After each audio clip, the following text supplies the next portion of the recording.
Olá, meus queridos do sétimo ano, sejam todos muito bem-vindos à correção do PET volume 3, agora da semana 2. Eu sou a professora Kézia Botelho e nós vamos aqui rapidinho, até porque eu continuo com aquele probleminha aqui na garganta, tô rouca, tô tossindo, então para poder não ficar cortando muitas vezes o vídeo por causa de tosse, eu vou agilizar aqui pra gente ir direto para as atividades, tá bom? A semana 2 de vocês tem o seguinte tema: escravização e formas de resistência na América Portuguesa. Então, aqui na breve apresentação, vai falar que o trabalho escravo no Brasil foi a principal mão de obra utilizada durante o período colonial e imperial brasileiro, né? E aqui fala de todo o sofrimento que os escravos passaram, inclusive retrata aqui também que há uma grande diferença entre a escravização feita pelos povos africanos e pelos europeus. Porque o que muita gente pensa é que só houve escravidão no Brasil e tal. Não. Na África, antes mesmo deles começarem a fazer o tráfico de escravos, já existia essa escravidão. Só que há uma diferença muito grande, né? Os europeus, quando foram lá retirar essas pessoas do seu habitat natural, trazer para outros locais, forçá-los a um trabalho árduo, pesado, né? Tratavam essas pessoas como coisa. E lá na África era totalmente diferente, porque eles respeitavam esses indivíduos como pessoas, tá? Tem até um trechinho aqui que eu quero ler para vocês que fala assim, ó: de fato, a escravidão nessas regiões não era somente destino dos prisioneiros de guerra, como também dos endividados, dos criminosos, dos filhos ilegítimos e das mulheres adúlteras ou acusadas de bruxaria.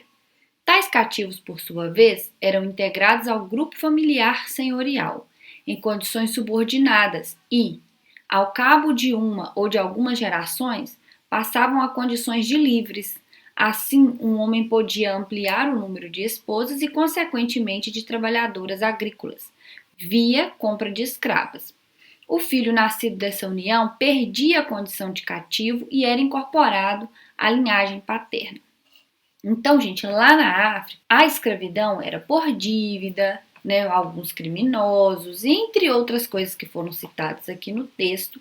Porém, essas pessoas, elas eram incorporadas ali naquele local onde elas eram usadas como escravas e não eram tratadas como coisas, nem bicho, nem nada parecido, né? E com o passar do tempo, se eles pagassem as suas dívidas, eles poderiam ser livres. E se por acaso um senhor tivesse um filho com uma escrava, esse filho era livre, coisa que não acontecia no Brasil.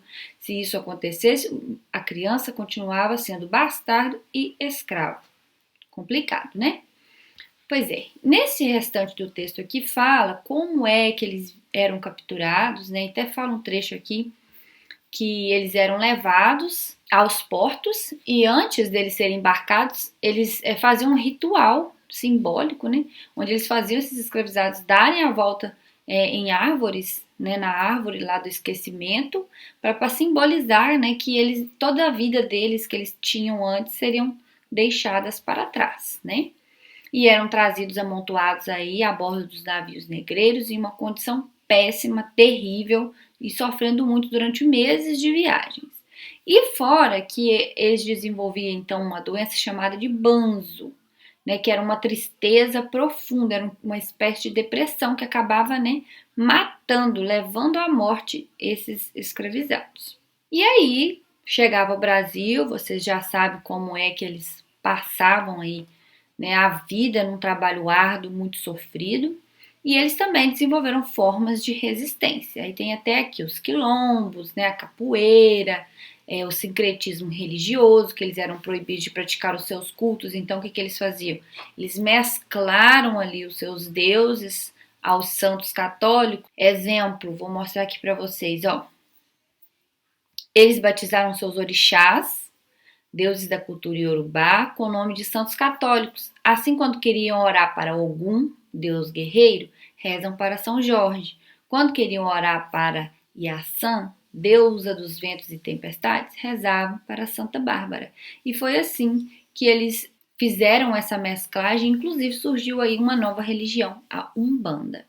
Então, gente, nós temos que levar em consideração aí que a escravidão no Brasil foi realmente algo cruel e danoso para essas pessoas, mas que ainda bem tiveram aí algumas resistências para que eles pudessem aí tentar ter uma vida melhor. E até hoje essas coisas ainda não foram corrigidas aí na nossa história, né? Mas enfim, vamos seguir aqui para a atividade.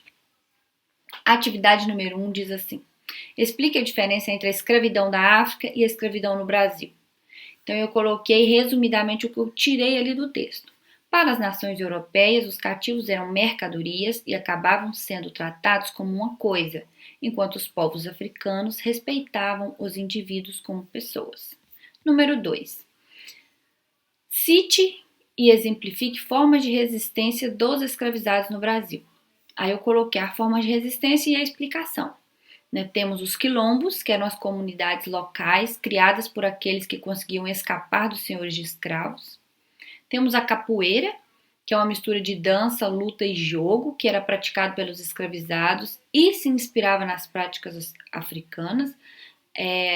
Eles faziam uma festa e tal, e para treinar alguns golpes de luta que é incutido na capoeira, eles incluíam aí, no caso, o berimbau, né, para poder fazer com que era uma dança mesmo, mas junto com a dança eles estavam praticando aí uma luta.